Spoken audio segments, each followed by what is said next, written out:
Okay. Okay, we'll just forget about him. Okay. Okay. Hey guys, welcome to Obsessive Thoughts. And this week I have my very dear friend Ariana here. Hi. She is the best, and we're just gonna chat. We're just gonna chat, hang out, chat. I love her very much. She's probably one of the coolest chicks I know, honestly. Oh, And I'm so thanks. happy to call you a friend, and I'm so glad we got to do this. For real. I really am. Okay, so a little bit about you. You work in substance abuse treatment. Mm-hmm. Okay, which means you sit with people in some of like their darkest moments, right? Absolutely. But you also love horror, We which do. we have that in common. We So, do. what do you think draws you to the darkness of it all? You know, I'm not sure. I kind of always was drawn in that direction. Me I don't too. like comedy. It's like there's not enough substance for Mhm. me. And I like watching like documentaries or shows about serial killers because I'm on the other side going, who hurt you? Exactly. Like, that's me too. No, I'm the same way. Like, I want to know, like, their psyche behind it. For real. You know, like, what caused this? Yeah. Like, why are you like this? Yeah, like are people born like that? Or is it their environment, their social setting, what was missing? So I just. Oh my gosh. Okay, this is like a question I just thought of because this was my favorite topic in my freshman English class. Okay, and since you brought this up, I'll ask you. Okay, do you think people are born good, bad, or like a clean slate? Because you think like I do with like the darkness stuff. So Yeah. like, what's your take on that? Oh gosh. Because there's arguments to all three, right? There are. And I love that. I don't know. I don't think I want to see the good in everybody, Mm-hmm. True. but maybe not everybody. And I don't know like there's certain people I'm thinking of that I'm like, no, you're horrible. You're horrible. No, but you're horrible. And no, but like okay, so with like these serial killers, like that are sociopaths, do you think they were born like that or like a nature versus nurture type of thing? Because most, I would say, I'm not going to say like a statistic or like Yeah. a definite answer, but most serial killers they've either been abused or have some sort of trauma in their childhood, correct? Yeah. So were they like born good, or that could lean into the argument of born nothing and then something bad had happened to them, you know? I mean, I can't remember what the research was or like the study of something where it's like there were twins, or do not quote me on any of this, where like one of them had like a really good household and like a good upbringing, and the other one was like, I don't know if it was like put up for death. I don't know. But I think, to me personally, I think like the social environment, like where you're raised, I think that has a lot to do with it. But I don't know. Childhood Up for is debate. so important. Like the more I keep learning about that, I realize like it's so important. It's childhood is so, and I know everyone's like in this woo kind of, everybody has like something wrong with them, trauma, therapy, whatever, which is all good, but there is some truth to it as well. Like Yeah. those developmental ages are so important. Like with just more of the research that's coming out. Yeah. So I relate to that because I've always been drawn to the darkness, like Beetlejuice, like Gremlins, like all those weird, scary movies. Like I just loved. Like, what is the appeal? And messed up movies, but there's Yes. something there. Like there is something there but we're not alone because there's like a whole other Oh my community God. out there. It's a whole culture. I love it. Have you seen all the TikToks when what was it, the Ed Gein Yes. show that came out? Mhm. And it's like, yeah, if you really like this and you have sympathy for him, like you're probably like a psychopath. And I'm like, but Oops. No, like, but agree to disagree respectfully on that. Agree to disagree. But like, what makes them tick? Like, I always kind of secretly wanted to be a forensic psychiatrist, like the person that sits down with the psycho, like figure out if they are insane, if they're not, like what's wrong with them. Wouldn't that be like such an amazing job? Yeah. So wait, so this reminds me of when I was still in school, right? And can't remember what professor it was, but she asked everyone a question of like, who would you not want to work with, right? Like, what is like your deal breaker? Like you can't work with patient-wise? them. Yeah. Okay. And she was she's like, I can't work with pedophiles Yep, right. because I can't understand it. And I thought about that question, and like I didn't really have an answer to it like in the moment because I was really fresh in school. But even now I'm like, I don't know. I don't know either. I don't know if I mean, they're human. I mean, they're somebody's son, and they were, Right. Like, is the empathy there? And like, I had this conversation actually, like, I think a month or two ago, but I was thinking, okay, can these people be rehabilitated? Do you think there are programs to where, like, if you, because like I said, 9 times out of 10 they were sexually abused. Yeah. You know what I mean? So like, how do we deal with that? uh, Because everyone's like, obviously, like, the pedophiles, right? Like, they're disgusting and gross. sure. But like, It's wrong. they're I just want to put that out there. no, they're wrong. I We're don't not definitely think it's boo. wrong. We're boo. But we're also like, they're human, and like, we're a very sympathetic country. I feel like with criminals in that sort of way, you know, like, Yeah. they get off easy. If you have enough money, you can get away with murder, literally murder. Yeah. And we're seeing that in today's times as well. Money can get rid of anything. So like, I guess, side note, do you think they can be treated or like just jail? Up for debate. It is really up for debate. Like, I don't really believe, like, because we're also a country of second chances, I feel like, too. Yeah. You know what I mean? Like, Yeah. strike one, all right. Strike two, maybe. You know, so where is the line? I'm not sure. But I love that you brought that up, because that's sort of like leaning towards the darkness of just wanting to understand the bad in people. Yeah. Me too. Do you think we're like way off now. But is like that, like, do you think addicts are like bad or like sick? Depends who you ask that question. You're asking me, right? Mhm. So where I work, we treat it as a disease, right? Mhm. Like, it's not that, oh, that person's bad, so, or they're bad because they do drugs or they, drink, but I think it's where I work. We use the disease model, right? Right. Where it's this like fucked up thing in your brain, right? And it can be treated, and it's a lifelong thing, Absolutely. You ever seen that documentary called Pleasure Unwoven? No, but I need to. Yeah, it's from 2009, and Okay. it's a physician. It has a physician. Yes. Tongue twister. And he talks about like addiction as a disease versus like it being a choice. Yeah, no. It's a really good documentary. It actually pretty, like, within the past 50 years, I would say, was integrated into the, like, that medical book of official diseases, right? Mhm. Like, it's classified as a disease, which Substance I use think, disorder. and I've heard this all the time in the rooms when people are like, you wouldn't like neglect or be rude or mean to somebody with like diabetes or cancer, but there's just such a stigma with it that like my heart goes out to, and I've said this to you before, like, therapists in this field, because there is a lot of heartbreak. It's a lot of uphill battles, but you do it because you love it. And I love you for that. Like, I love people that love what they do, and I feel like you are making a difference. I Definitely. hope so, No, right? you I love definitely those are. moments where you hear like the success stories, or you see them come back as alumni, and you're like, oh my god, yes. Yay! That's so true. Okay. So, but do you think horror, like that whole culture and like the draw to it, is more about survival or fear? I think survival. Survival? Yeah. I would say so too. Yeah. Because, like, I don't really like to be scared. If I think, like, I don't really like to, but that feeling, like, I kind of compare it to skydiving, like that rush, that physical I know what you're talking feeling. about.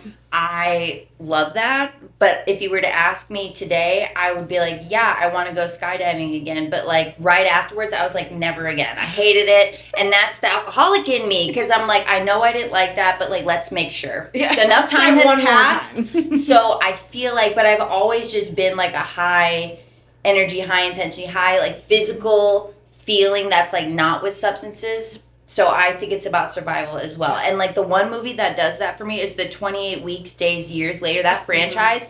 I get that, oh my The God, rush. Yeah. anxiety feeling. And they film those so well. The new one's about to come out. I haven't seen 28 years. There's 28 Years Later, and then there's the one after that, 28. I don't know what months, whatever it would be later, but the new one's coming out, and I'm really excited about that because like the opening scene of those movies are always so good, so good. So you like that franchise? I do. I haven't seen, what is it, 28 years? The new one was 28 years later. Yeah, didn't see that one yet. I keep hearing things. I'm hearing mixed reviews, but I like to see for myself. Yeah, I would say go see it. Go see it for sure. Okay, has loving horror made you comfortable facing like the horrors or monsters in real life, like addiction, trauma, and shame? That's a good question. Like more receptive to it, I guess you would say. I mean, sure. You know, I think... Like no one's comfortable with trauma or shame, but like... No.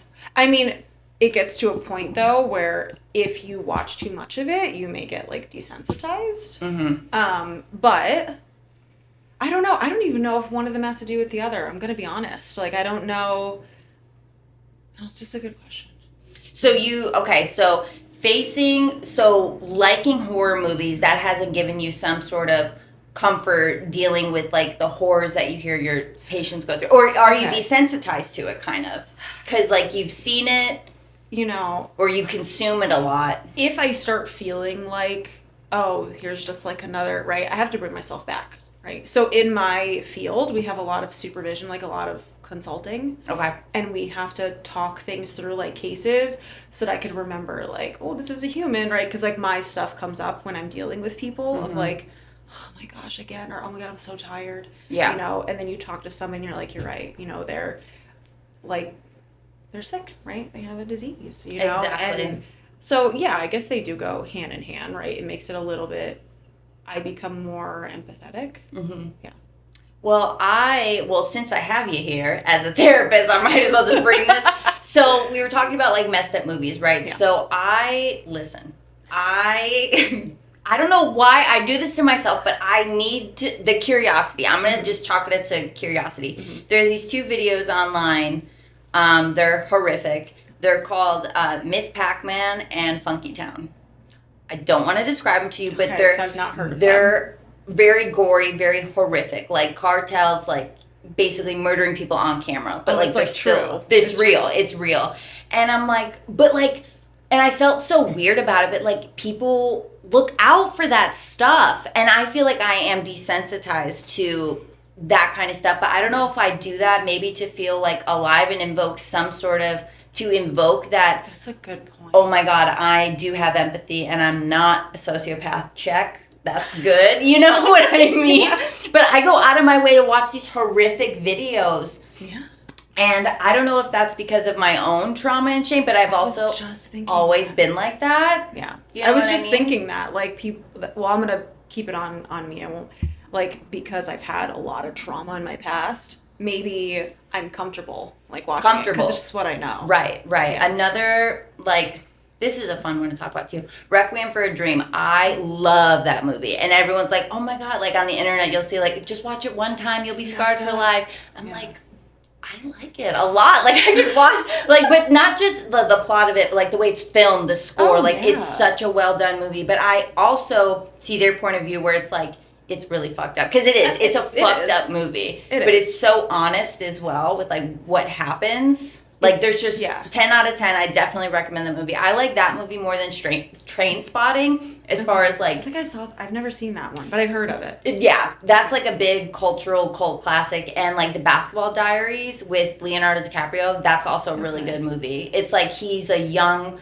basketball player in New York, and it's based off of someone's memoir where he gets hooked on heroin and has to kick it, and like his whole journey through that. But it's done really, really well. Like, I like honest depictions of addiction. Yeah, and it's really like that Hulu show, not Dope or something. It's with Michael Keaton. Dope Sick.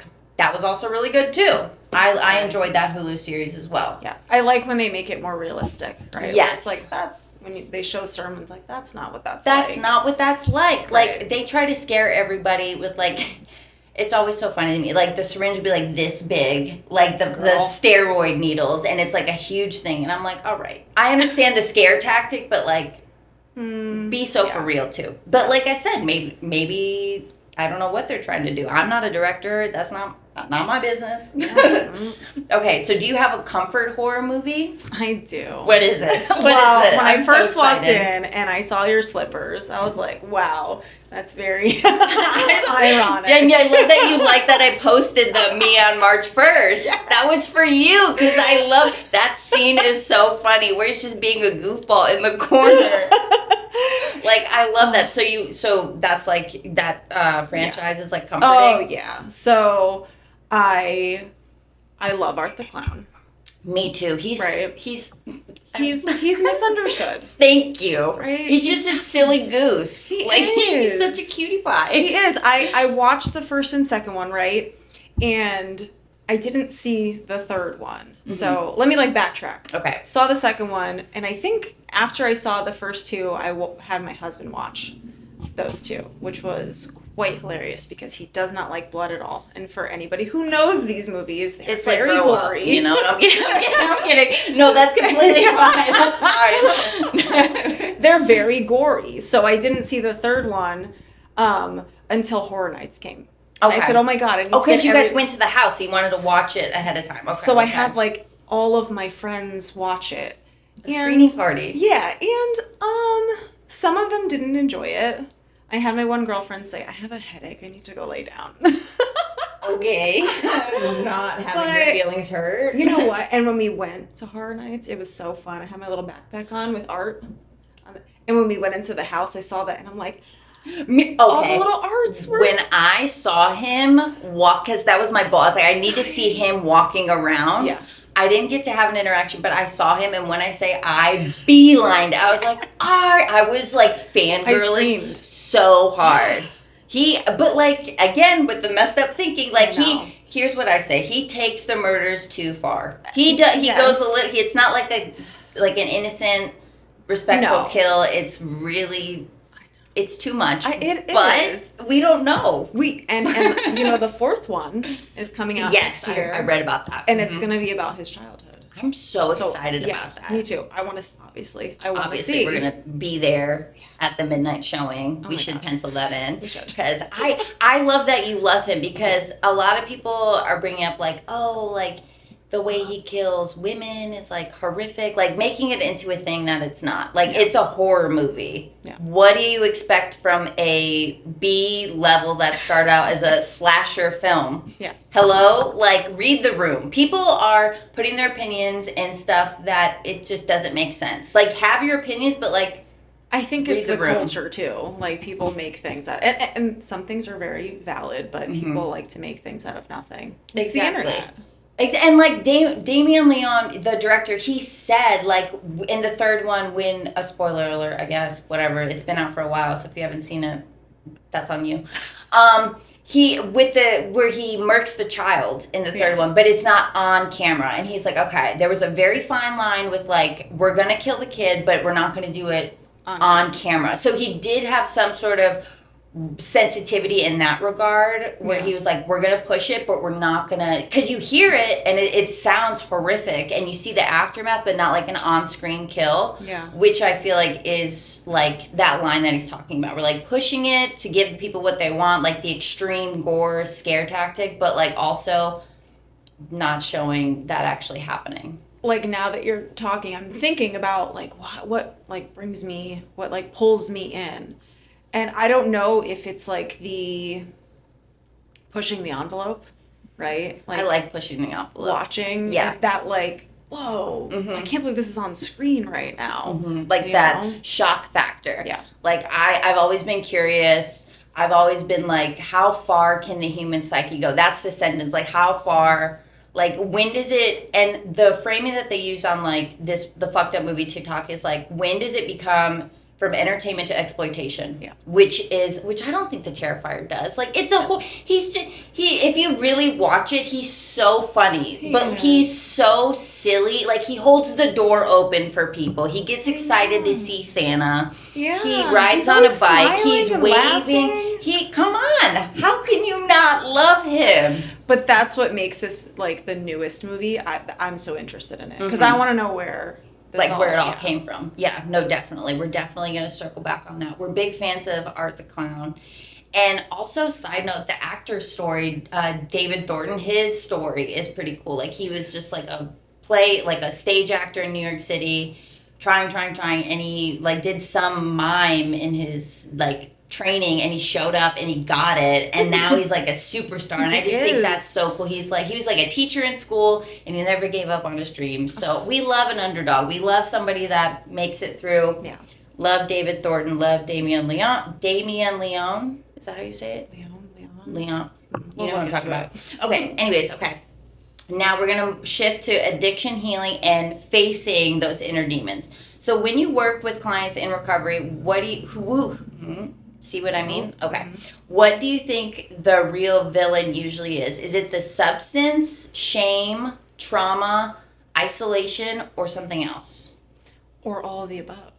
Or all of them. I mean, I tend to see like a pattern without giving anything away, right? Confidentiality. But trauma is a big one. Like, it's Absolutely. up there. There's other things involved, but trauma's a big one. I'm doing a presentation at a conference in April. It's about, I don't know what it's called because it's called something and then it's for a certain organization. But it's my presentation. It's actually 90 minutes. I have to do it in front of 300 people. Freaking out. And it's I submitted a proposal about trauma-informed support for like children and how we need to be better qualified to talk to these kids. And it really does all stem from, instead of like what's wrong with you, like what happened to you, like changing all of that. So I completely agree with this, with how it's not just the substance, right? Like there's so many layers to it. Like there is. But there are also stories of people with normal childhoods, married parents. We know one of them. Ooh. And they end up becoming addicted. It could be from an injury, like a normal, and they get hooked on this shit, and then they're like changed forever. Sure. So like, where would the trauma lie in there? Exactly. So it's such a complex topic that I really, really enjoy talking about. So you think it's all of the above. It's kind of like it's a lot of moving parts in a machine, but everybody has an individual kind of case-by-case situation, you would say. Everyone has a different story. Like, what I see that's similar is either I felt alone, or I am alone, or I have all these feelings, or I have no feelings, and I'm just going to use. Right. And then there's still the disease. There's just so many factors. So it's not just one thing. Exactly. Do you think it's more of like escape, or like changing the way they feel, or like turning something off? All of it. All of it. It really is a case-by-case situation. I've heard so many different things, right? Oh, that's gotta be so interesting. It is. Oh my gosh, I love that. Okay, so what's something about addiction that most people completely misunderstand? It's not a choice. Thank you. It's not. It's not. Like, because then it go back to the original. Like, do you think people are born bad? Like, I don't think people like wake up and they're like, I want to steal from everyone I love, get arrested, get a felon. Like, I'd be like out of my mind crazy. Like, I don't think, and if they do choose to do that, that's a whole different conversation. Yeah. And if you go into the steps, right? Like, and I've heard patients talk about it, right? Like getting like their input on the steps. And it's like, we're not powerless over the first one, the next to come. Like the first like drug trip, whatever. Like, so I was taught like the threefold disease concept on how it really comes into three parts, and it's a cycle that keeps continuing. So it starts with like loss of choice, like loss of control, choice, power, and then the allergy sets off, and then whenever you're separated from it, your mind is what's fucked up, so then you go back to it, and you can't separate those thoughts, so you just keep doing it over and over again. And I feel like that's a very simplified way to explain it to people. When you feel like I can do it, or like I can manage it or control it, or I'll just do something different. I feel like that basic model is very black and white, which is what helped me a lot through it. And I'm sure that helps with like the guilt and the shame, because people come into treatment and they feel horrible most of the time. How could I have done this to my family? A great day. Like nobody walks into treatment like after doing something amazing, which people don't understand as well. Like nobody's really looking forward to go to treatment and like get help. It's not a vacation. No, it's not. It's not a vacation. It is not. Okay, so speaking of, I would say recovery takes courage. I tell people all the time, like, it takes a lot to want to get help and like to be removed from your comfort. Like, that's your baby. Yeah. Like, to be removed from that takes a lot of courage. So what does bravery look like inside the therapy room with you?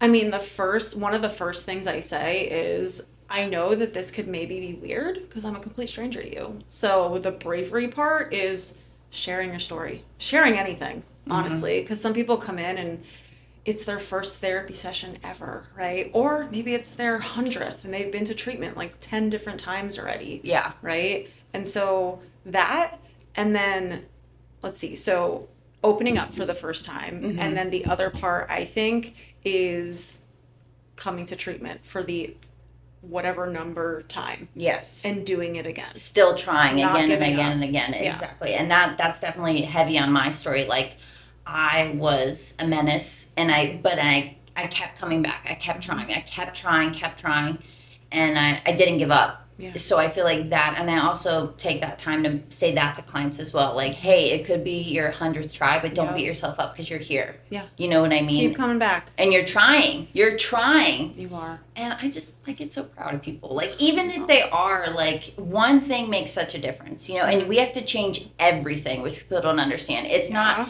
that whole saying of the one thing you have to change is everything. I hate cliches, but it's so true. You literally You have are to. reprogramming your brain, creating new pathways in your brain, and it takes a lot. It's not for the faint at heart, getting sober. Because I wouldn't say it's easier to keep doing what you're doing, but it's safe and it's comfortable.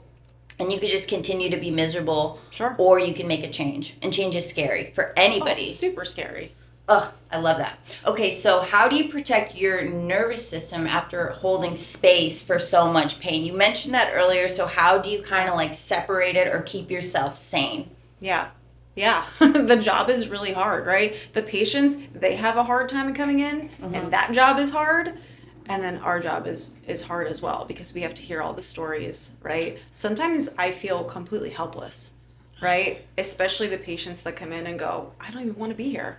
Ugh. And they leave treatment. Horrible. And it hurts my heart. Sometimes I don't think the patients realize like how heavy, right? And that's where you lean on, your coworkers, your staff, right? And go, wow, this was really hard. And I hope they come back, or I hope they survive out there. And so I think sharing that with other people and like getting it off of here, because it hurts. Oh my gosh, I know. And whenever like in this moment, I just had like a deep reflection where I was like, I have probably put so many clinicians through that, my family, like people, like just being on the other side of it is really so heavy, but it also sparks that, fire in me to like keep talking to people and like sharing my story of hope. Yes. Because it's so important. It really is to feel like you're not alone. You know what I mean? Like, I've walked through this, I've overcome this, and you can too. But just, I hurt so bad. And I want to like apologize for like on behalf of all the troubled clients. Like, obviously you probably know it's not personal. No. But it's sickness. That's It really is. what it is. It's It a one-track mind. We need it. We have to have it. And then we just do anything to get it. And it's horrible. It's devastating. Absolutely devastating. So, like, is there anything specifically you do? Like, do you have a ritual, like self-care? Or do you, like, meditate or, like, decompress, journal? So the big one is, like, talking to my coworkers. But when I get in my car, I take off my lanyard. That's it. I'm not a therapist anymore. Off the clock. Right? And it's not that I don't care anymore, right? I still do, but I can't hold it with me all the time because that's really heavy. That's how you get to burnout, right? Absolutely. Where it's like, I don't want to do this anymore, and I don't want to get to that point. Yeah. Right? So I take off my lanyard, I put it in, I put my music on. That's it. That's it. I You scream a have little bit. to. Yeah, no. To music. Anything in social work, I feel like you have to have that, okay, I'm done. I'm clocked out. You have That's to separate it. You have to, or else you'll carry that and then your heart becomes heavy and then you're carrying things that aren't yours. Like, I'm a big advocate for, like, that's not yours. Yeah. Don't take that responsibility on. And it's very hard to train your brain like that. But even with, like, little things, like say someone close to you is arguing with someone, I'm like, that's not yours. Like, you have to learn to separate that. And I feel like that's hard for, like, empaths. Wait, as a therapist, do you believe in the term being an empath, or is that woo-woo? I don't think it's woo-woo. Okay. No. So that's like a thing, like carrying it, I guess, or like feeling it. Yeah, I mean, I feel like it's like a learned habit to maybe break, right? Mm-hmm. Where it's like I could say, okay, I can not carry it with my patients anymore, but with my family, that's different. Different. I can't separate myself from that. Yeah, because Right. I feel like there's so much love, like unconditional attachment to them, that it's really, really hard to not carry that when someone's acting a fool. You know what I mean? You're just like, why can't you be better? Yeah. Be good. Be Yeah. different. Be anything other than you. Please, please, please, please. Well, I'm glad that you have that ritual where you're like, okay, I'm done. That's super, super important. Okay, so fun question. Well, we're going to get into the fun stuff. Okay, so I love your aesthetic, your style. Goth alternative baddie, emo queen, and I love that. So, what does being visibly tattooed in like a clinical field mean to you? Because like I'm gonna be in there too. So tell me about it. I think it's more accepted now. Okay. Right? Like I still get like I still feel a little iffy about maybe where I work. The place I work at now, I feel pretty accepted, but it took me a long time to get there. Like personally, or was Yeah. it the workplace that was like giving you, you know what I mean? It was personally. Okay. Yeah. Okay. It's not, the place I work at is pretty accepting. I haven't had any complaints. Yeah. But I think it takes a little bit for me To be confident, I guess Yeah. you would say. Because like my whole thing is like, you're educated. Yeah. Obviously, like what they're gonna bring some like hoodlum off the street with these tattoos to sit in like a medical facility, like that doesn't make sense to me. So it's just like the judgment, and I do agree with you that the stigma has changed. Thank God. Yeah. Because like I always make the joke, I'm like, what, are you not gonna talk to me after I have like all my degrees just because of my appearance? That's crazy. If anything, I feel like it gives you more of that human connection, and like that more, like you you might not put them on a pedestal at some point, like they're not perfect. Well, yeah, like I kind of think of it as like if I was the patient, would I want somebody, and this is just me, I'm not knocking anybody who wears suits and everything, but would I want my therapist to be like in a suit, perfect hair, looking amazing all the time? Or do I want somebody who's human? Maybe like, I don't know, I had a patient once tell me like, I see you as human because you have like pink hair and tattoos. And I was like, okay, cool. Okay, all right. Thanks for that. Noted. That's great. Well, that's my next question is, have your tattoos ever helped a client feel more comfortable opening up and like level with you a little bit? Like, all right, you get it. Yeah. You know what I mean? It's been like a conversation starter. That's the big one where it's like, oh, what's that? And like when you get to know a patient for the first time, for me, building rapport is like the biggest. It's the most important. It doesn't matter like 100%. How awesome you are with your interventions and your theories and stuff. Yeah. Like if we don't have a connection, none of that matters. Absolutely. And like from a client's perspective, talk to me like a human. Yes. Like don't be there all the time or like get in my head. Like just talk to me. No, I don't use the jargon, the like big words. Exactly. And like talk.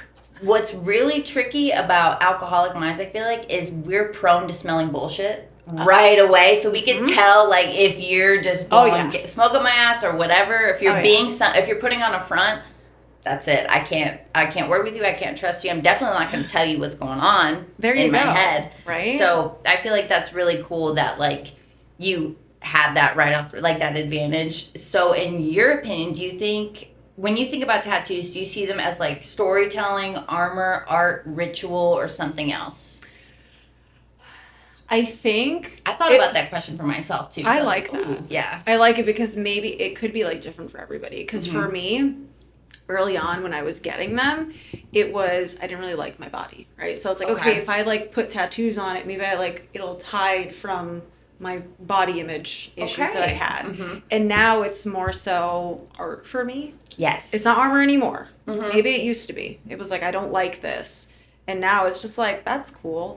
Yeah, that's cool. Like I look at my tattoos and like I wouldn't say I regret them. Yeah. It definitely tells like a story. Like people are like, oh, it's a story, but it really is. You know, like they represent like different eras. Like I still like them. I still like the same stuff. It's not like I'm just gonna wake up and be like, I don't like Beetlejuice anymore. Like that's crazy. You know what I mean? So same thing for me though. It did start as like I was a really, really angry individual, and I was into the ritual of it. Like, that was meditating. Like, I would go into a meditative state. Like, the pain would be so intense. It would make me be present, and I would just have to focus on my breathing. And it was a really good way to turn my brain off outside of substances. So, it was the ritual for me. And like I said... like that high. Exactly. Like you get to feel something other than the way that I feel. And if something physically invokes that, I'm definitely leaning into it. And that, I've also talked to like self-harming patients. It's the same kind of thing. Like they do that to feel alive, to feel something, to be able to control a moment and the pain that they feel. Because arguably, I've read, I don't know where, but I have read that like emotional pain is just as heavy as like physical pain. You know what? Like, like they're in the same realm of intensity, and like people don't take that into account either. And you can't measure someone's pain either. No, there's no way to be like, you're more hurt than someone else. You've been through different things, maybe more, but like you can't say you feel worse than someone else. You know what I mean? You just can't measure it. So I love that we have that similar love for tattoos. Get tattoos, don't get tattoos. I don't really care, but we love them. Yeah, I do. And they are a conversation starter for sure. Oh, they are. I'm not, sometimes I'm like, what? You know, like strangers, complete. I'm like, but some of the strangers I'm okay with. Like this little kid came up to me at like the Ren Fest one year and was like, I know that dinosaur. And I was like, I don't. Tell me about it. Yeah. So I like that. Kids are really cool with tattoos. Yeah. They see them as like cool images, colors, whatever. And that's cool with me because I want to work with kids. So like if they're cool with it, that's fine with me. Because they see colors and like the cartoon, like they just love it. They're like, oh my god, that's so interesting. They think of it as like stickers. So I've never had a problem with my clients my patients that I work with. They're fine with it, so that's cool with me. Okay, so all right, now we're gonna talk about our deep love of goth and emo roots and emotional intelligence. Okay, so emo culture is deeply emotionally expressive. Which, I mean, I love that. I love that. I can't even, okay, I need to calm down. Do you think growing up in that world helped you become better at helping people, like, identify their feelings? Like, being so deeply rooted and just loving that culture so much. Has that helped you? Oh, my God, yeah. Yes. So, now you asked me that question, and I'm thinking of when I was back in high school. I actually just had this conversation with Tyler last night. Love that. And I said, man, in high school, I was like emo from the beginning, right? Like, but emo, like writing poems, like embarrassing poems. Me too. Oh my God. Yeah. So because I felt things so strongly, yes, like I can be more empathetic now to people. I'm like, man, I know. I feel that. I feel what you're feeling. Maybe that's being empathetic because, like, I don't know what it is. Because emo, I was thinking about this. Like, if someone were to ask me, like, my top 5 emo bands, I would need a second, like, a hot second to think about it. Because there are different expressions of, like, is it a genre? Is it a cultural thing? Is it a, like, you know what I mean? Yeah. And there's, I don't know what, is it lyrics? But then it could sound emo, too. Sound. You know, like, there's just so many layers to it. But I would agree that that's definitely helped me connect with patients and, like, the hurt and the people who feel so deeply. Like, you can't help it. You either, and that's how I explain my favorite songs to people. I'm like, you're either going to get it or you're not. Yeah. And that's it. You either feel what it is or you feel don't. It in your body. You can, like, that's it's called, I don't remember what it's called, but it's like people that feel it and you get the little goosebumps. There's a word for that with music. I don't remember what it's called, but no, this is going to be pretty dark, but I have a whole list of songs. Like, you could just kill me to these songs because they're just so good. You know what I mean? Like, oh my God, like some lyrics really, like, they could knock me on the floor. I'm just Oh, like, yeah. that's like, but I feel like that's me. Like, those are my words. And that's where the relating comes in. I'm like, They're in my head. like, you read my diary, hello, give it back. Like, my heart. that's it. And that's where that community kind of comes in. And I feel like that's why the emo culture, anyone that identifies it, is so special, because like you either get it or you don't. You either can feel that deeply, but like people feel deeply about like their pop songs and stuff, which is fine, but they're not singing about the stuff that is in those songs. You know what I mean? Like I love a good pop song. Right? I love a good pop song. And it could but I mean some of the you know. But then again, Taylor Swift, her lyrics are good. I'll listen to them again and I'm like, oh my God. Kill me now. This is so good.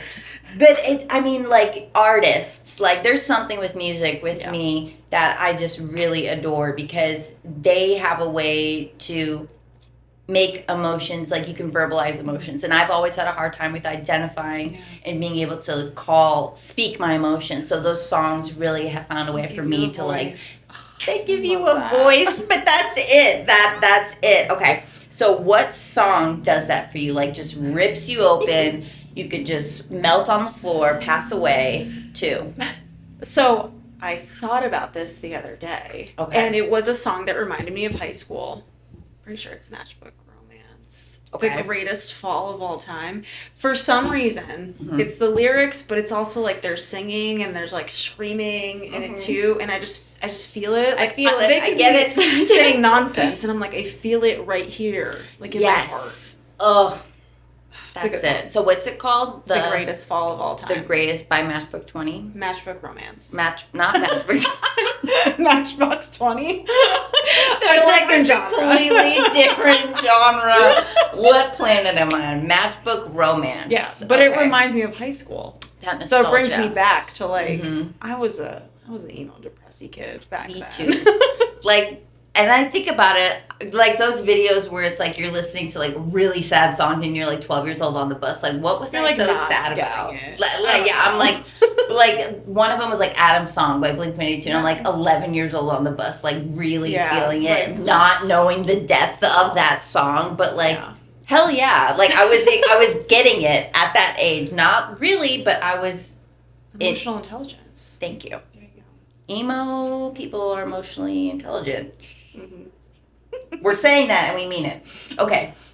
Have you ever felt like you've had to tone yourself down professionally, or have you always owned your aesthetic? You mentioned that earlier, like it took a while, so talk about that a little bit. It did. It took a little bit. And it wasn't so much professional. Actually, there's a mix. It was professionally. It was also personally, right? Because I come from an Eastern European background. So all of my family, they kind of dated and married into like Ukrainian families, right? And I was always kind of like the black sheep. And I just wanted to be different. Like I didn't want to look like everybody else, and I was fine with that.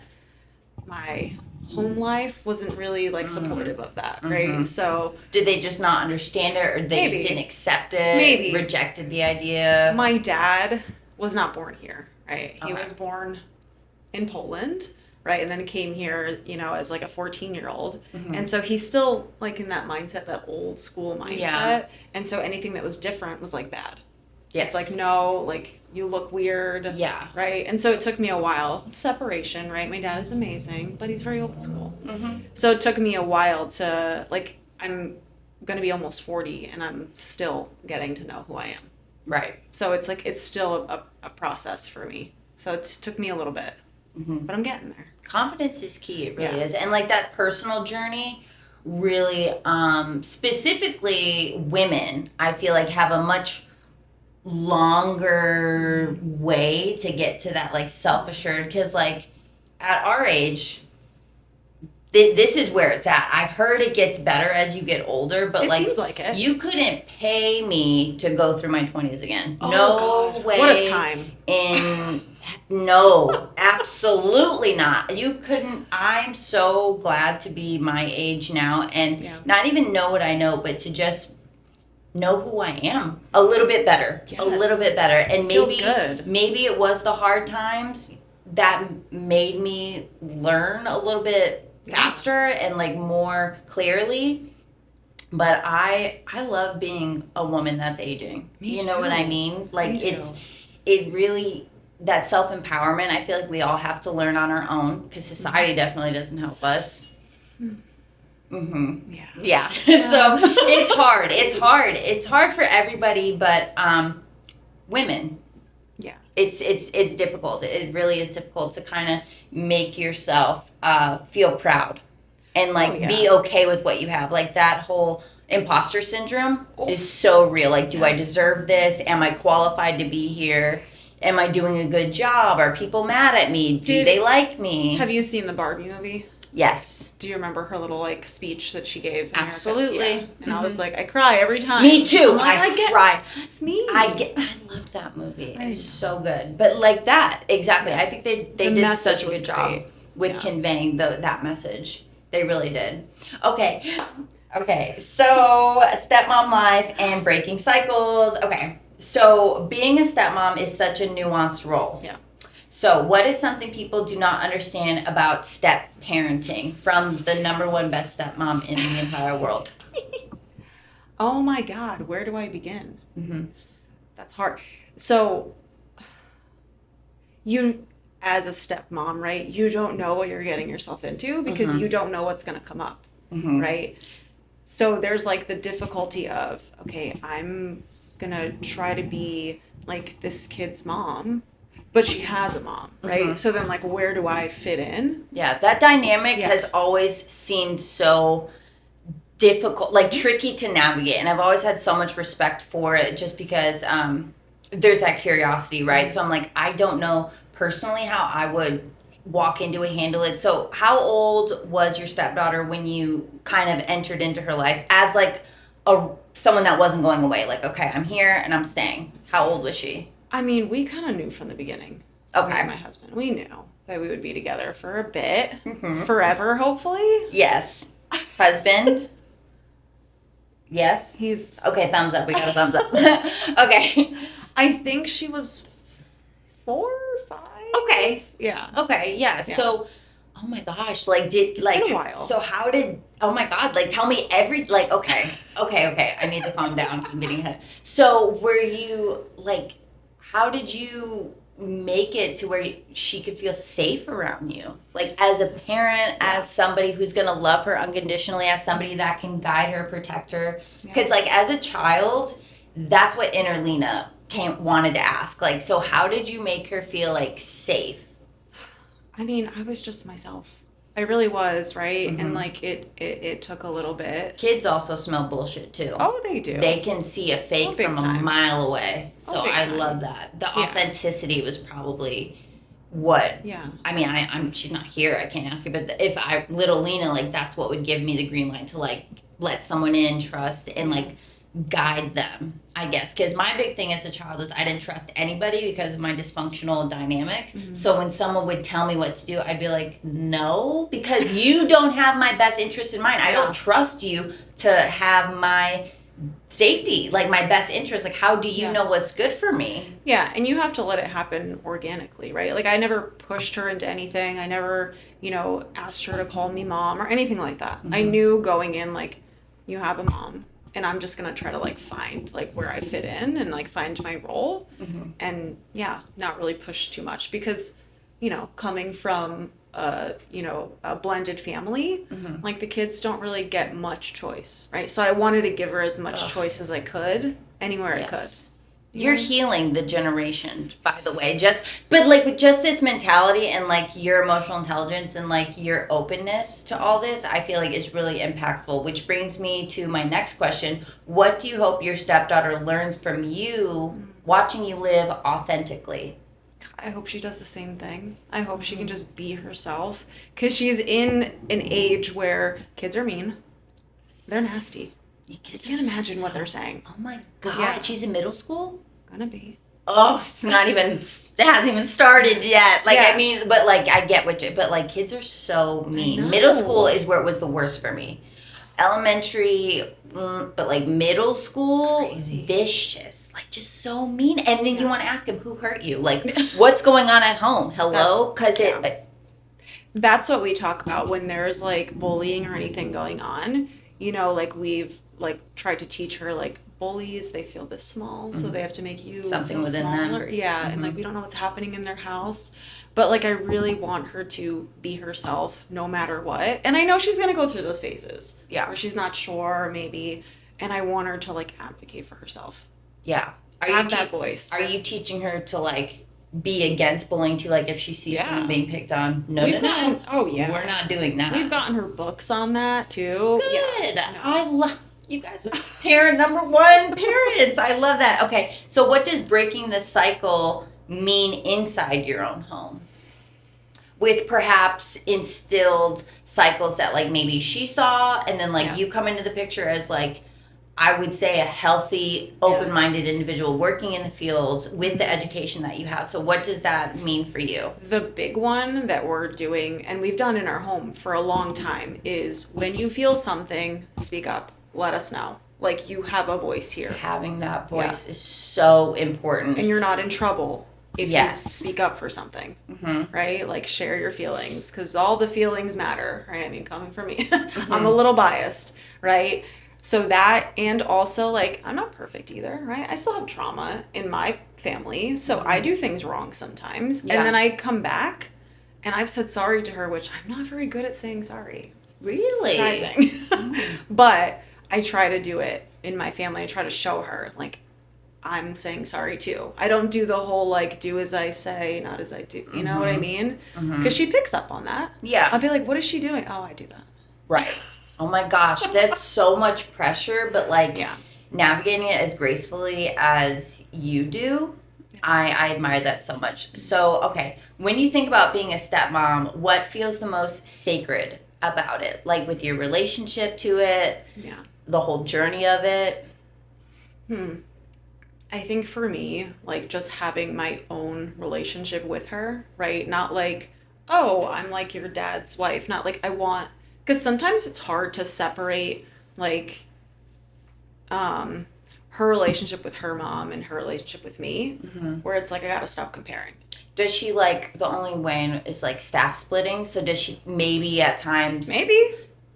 I'll never know. Oh, okay. I wouldn't know, right? Yeah. It's like, oh, mom said this. Or, you know, like, is it true? I don't know. So, question. This is just like from my own curiosity. So, do you feel like you have authority to like maybe say like, hey, don't do that, or like, hey, that's not okay? Like, have you felt empowered in that position yet? So I struggle with confrontation, right? And so because of that, I struggle a little bit. But I think if you have a good partner like I do, who is kind of supporting you and kind of like boosting you up to be like, you can say those things. Because sometimes I go, I don't know, am I like, can I say this? Because I'm just a stepmom, and I've gotten a little farther with like, no, I'm I'm the mom in the house now. Yeah, exactly. So it's like I teeter, sometimes when I tell her what to do, and I'm like, oh, that felt weird. Yeah. But she, like she respects me. It's always good to have someone who backs you up too. Like that's the one thing, like with the whole staff splitting, like putting people against each other, knowing. But I feel like if you do that, like I have a chance at like maybe getting my way because they're not going to back you up 100%. Like that's something that I want in a potential partner is like somebody that's 100% not co-signing all of it, but will hear me out and be like, all right, where are you on this? How can I support you? And if I disagree, we'll have that conversation, but always on your team. Like the fact that you two are always on each other's team is probably what makes the unit so strong, right? Oh, yeah. I mean, we have to be there for each other. Being in a blended, this is the most difficult job I've ever had. Being a stepmom? Yeah. Oh, but it's enjoyable. But it is. It's fulfilling. But it is for sure. But it's hard. I mean, being a parent's hard. Being a step parent is. I mean, all of it. That's why I wanted to talk to you because, like I said, I don't know. I never had like a step parent in my life, and just like looking at all of this from an outside perspective, like I can't imagine how difficult it is Yeah. to step into this role, know your place, build a relationship, make them trust you, make them feel safe with you, come to you with things, and also be like, you're doing great. Like all of that Right. sounds insane. Right. Insane to me. Well, you can bring it back to the steps. You're powerless over everything. I have no control over anything because I struggle with control, right? And when I kind of like release it and go, okay, that's when it gets a little bit easier. When I'm like, all right, go have a tantrum. Okay, cool. Okay. Like go have that. Yes. No, and that statement really is so freeing, knowing that you can't control anybody but yourself. No. Like you can do your best, let it go, and then like what do they say in the rooms? Like I'm not in the results business. And I feel like that's a very true, heavy statement that I carry with me. Like I can do my best, put it out there, and then I'm not gonna worry about it. Cause like what is the point? It's just draining energy and space in my head. Yeah, and there's no like playbook. Like sometimes we say, I don't know, did we do the right thing? I don't know. I don't know, but she's a good kid, so she does. So I feel like your stepdaughter would be an example of someone. Do you think she was born blank slate or good? I mean, I want to say she's good. She okay. Well, she's I'm also a young girl. Yeah. So, but no, I feel like you two really like, and I know you both personally. I know you both as parents, and I would say that she definitely is, I'm not going to say has a shot at being a good person, but she's very loved, and I feel like she's going to do a lot of goodness in the world, because kindness, we need to show kindness to be able to pass on kindness. Yeah, because she picks up on everything that we say and do. Yeah. And I love that you get her involved in stuff like you with like the protest that we walked in. You like told her about that, yes. So like she's learning how to make her own opinions. Like the voice thing that you said is so true, and I feel like that's inner child Lena. That's why she wanted to do this, right? To have her voice be heard and respected to a degree. You know, finding your voice and being able to speak up is so important. I mean, I want her to have what I didn't. That's like so cliche to say, but that's it. That's it. Yeah. Okay. We're going to talk about Ophelia. Bring her out. Yay!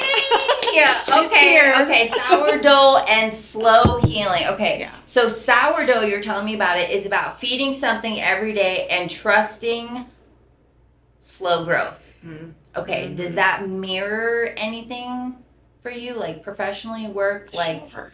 Yeah, so you find so you find fulfillment in this hobby because it kind of does it like mimic or like kind of feed into your whole day-to-day life. Yeah. You know what I mean? So like the process is really long for the people that know, right? It takes a long time. There's you start feeding it. Show her again because I'm really excited about that. She needs screen time. Yes. She deserves it. She's hungry. She brought that in and I was like, what you got there? Watery. What She's you got hungry. That? Okay. But you start feeding it, and then it has the false rise, and you're like, yeah, we're doing great. And then boop, and then she doesn't rise anymore, and you're like, what is going on? And it's that whole, like, you gotta trust the process. Like, is this gonna work? And so many nights I'm like, I'm gonna throw it away. I don't wanna do this. Like, this is crazy, you know? And it kind of mimics my life too. The metaphorical journey of making sourdough is so real. No, but like I like everything you're saying. I'm like yes, like right? That. It's so metaphorically like check. I love it. No, I love it. So okay, so what does baking give you emotionally that perhaps your job doesn't? Is it the satisfaction that like you're responsible for what happens? Like, like it's not something where you're like, oh, I don't know, hands off, but like. Yeah, so I don't know if it like gives me what I'm not getting or if it's mirroring exactly what I'm doing because it's a science, right? Mm-hmm. But every time I make a new loaf, I'm like, what does it look like? This always looks different. Like, is it brown enough? Is it like hot enough when I poke the thermometer in? Are we good? Mm-hmm. It's so... You never know. So it's the same thing like with work where I'm just like, am I doing a good job? Am I making a difference? Mm-hmm. I don't know. You don't know, but I don't. I just love this. I'm so obsessed with this journey that you're on with it. Okay, so is there something poetic to you about like the turning flour and water into something nourishing? Like what, as an emo girl, what is it about this poetic dance of making it that clicks for you, makes you want to keep doing it? I mean, as soon as I get home, normally I feed the starter unless I force Tyler to do it. He will begrudgingly do it when I don't have time. Um, Be grateful, be grateful. but like when I'm feeding it, I know that okay, like I'm gonna be able to make bread soon, right? Like let me get it active. Um, So fun. it's just like what is to come. So I get really excited. And I turn on my music. Like last night, I started baking, or not baking, I started like the process of it. So it's a very therapeutic process for me because it takes so long and it's so satisfying when it comes out. And I'm like, this is so beautiful. And I've been giving it like I've been on this little journey with my stepdaughter. She has this end of the school year trip. And, we're like, oh, let's, sell, some bread. And we started that. And I love when people are like, it's good. I'm No, like, it's "It is?" so good. I showed you the loaf, half gone. I was giving it to people, and like it's plain. Yeah, I love bread, so Yeah. Oh, me I too. I know my bread. And so no, it's delicious. And like when you dropped it off to me, I was like, dude, like maybe this could be like a hobby turned like Maybe. side hustle, It's just so fun. I also love bread. There is therapeutic, and I'm like, I just really love carbs and You're bread. big carb girl. But also, like, I know what's in it. I don't know what's in our food anymore. There's like a few ingredients in here. Well, how many is it? You said flour, There's water. flour. Well, if you do just a normal loaf, it's your starter, which is just flour and water, just that I've been brewing for a long time. But there's flour, water, starter, and salt. That's Can it. I see it? Yeah. She's very watery. She's named Ophelia. Does it smell like anything? Can I smell it? It Don't might open smell a little off, and if it smells off, that means she's hungry, so you have to feed her. So that means she wants water and flour. It smells a little sour. Yep. So is it time? That means she's hungry. You see how watery it is? When I feed her, it'll smell like bread again, and it'll be like that, like chunky consistency, like kind of like cottage cheese. And then you know that okay, and then it'll rise again, and then it's active because you see all the little bubbles. I love that you have so much fun with this. No, when you were telling me, you like lit up, and I love people that are like passionate about something, which is what this whole thing is about. I know. And this is, I mean, go off, like keep doing it. Oh, I will. And we're gonna be here for your journey. I'm telling you, make like a little Instagram for it. Just go Maybe. crazy. You know what I Ophelia's mean? own Instagram page. She could be famous. Listen, there is a puppet that is Nibs on TikTok, a puppet squirrel who is on the red carpet giving interviews. Oh. Like all it does is dance, and I love Nibs. It's a puppet that just dances love on the it. window, so anything could happen. Ophelia could be the next big thing. Yeah. People love stuff like that. I know. I love stuff like that. And it's good. Like I'm seeing no downside. Go for it. You know Right. what I mean? Like I said, I loved the bread. Thank you. So good. 10 out of 10. Okay. So you're a therapist, horror lover, goth woman, tattooed professional, stepmom, and bread maker. And somehow it all makes sense. Now, do you ever feel pressure from yourself or outside sources to compartmentalize parts of yourself with all these different roles, or do you kind of let them come out when they do? So when I first got into school, right, and I started my master's program, and I went, oh my God, I'm so awkward. I have to be this, like, I have to present myself a certain way, right? And I was intimidated by the people that use the really big words. I'm like, that's never going to be me, and I'm never going to be successful. But I'm going to try, right? And went through school, graduated. I was interning my last year, and somewhere in the past 6 months to a year, I was like, you know what? I'm like awkward, and that's just who I'm gonna be, and it is what it is.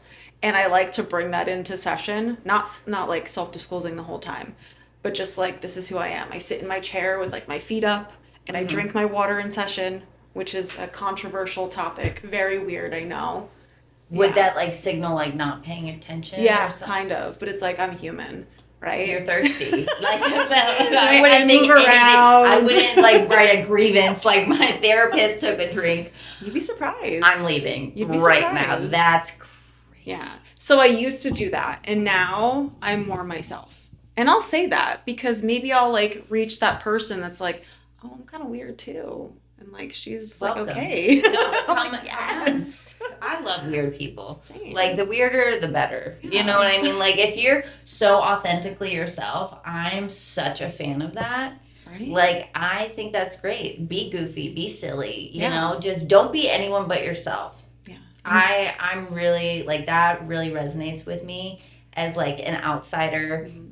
Like I guess I could chameleon into like a professional, polite. Like I have manners and stuff, but Sure. like I'll be weird. I don't. And sometimes I can't help it. I'll be weird. You Yeah. know. And listen, if like I can't be myself in a job, which I have been in other jobs where I couldn't be myself, and I'm not at those jobs anymore, Mhm. right? I had to find like my people, you know. Yeah, definitely. So what would you say? Ooh. Here we go again. What would you say to someone who feels like they do not look like the role that they're stepping into? Oh my God, scratch that. No. I don't, there's no like written playbook unless you want to be in like big time corporate. I don't know. I feel like it's less taboo Boo, now. corporate Yeah. America. Like for who? Yeah, like you're literally trying to impress like a board of people that just give money to the Yeah. company. Like they're not in their day to day. You Yeah. know what I mean? And I've always been a damn the man, like go against the grain, like Yeah. type of person. So that hell yeah, I'm the same type of way. Like if you want to do it, try. Yeah. Like what the hell? Well, yeah, and like don't stop being yourself. Like in any right, if you don't feel like you fit in whatever, keep going. Keep looking. Going. Keep Keep looking. doing it. You know what I mean? I just love you so much. Okay, so closing question. So when your clients think of you years from now, what do you hope they remember? Because I remember the people that have touched my heart and planted positive seeds. Like my biggest thing is that I want my client, patient, whatever, to feel comfortable and safe, right? That I can just share whatever and that I can trust you. And that's what I like take a while to build upon. Because I don't expect it, like a person to come in and just like, and sometimes they do, but I want them to remember like, wow, she gave a shit. Right? Like she actually cared. Not like that fake I'm collecting a paycheck care. Right. Like, and they I care. remember, like I said, Yeah. from somebody, I remember all of the positivity and like good imprints that have been made throughout my journey. Like I do remember. And I think about them and I wish them well. You know, I'll Yeah. maybe say a prayer for them and I thank them for not giving up on me. And I feel like when I said it takes one person to believe in you, you are that person for many people. I would love to be that. That would be another thing. Yay! Like one. Yeah. Okay, so when your stepdaughter describes you someday, what do you hope she'll say? I'm the cool mom. You know? Yeah, not like a regular Cool mom. I'm the cool mom. No, I want her to, a few things, I guess. You said about me. Mm-hmm. I mean, I like to make every like holiday and everything special. So I want her to like look back and be like, wow, like my mom like really cared. Stepmom really cared. And like I felt really special and cared for. I want that. Right? Because we remember We the do good, the like bad, the all the ugly. yeah, like those holidays really are. Yeah. That's what I remember, like out of my whatever you want to call it, childhood, like the good holidays and stuff, like those extra moments and like the extra decorations, like she put time and energy. So cool. I bet she will remember that. Yeah. I bet she will. Okay, so what are you currently growing in yourself, your family, and in your work? Like, what are the goals? I think even at my age, I'm still finding who I am, right? Like I finally Preach found it. a hobby. That's it. That's Just it. bread. Yeah.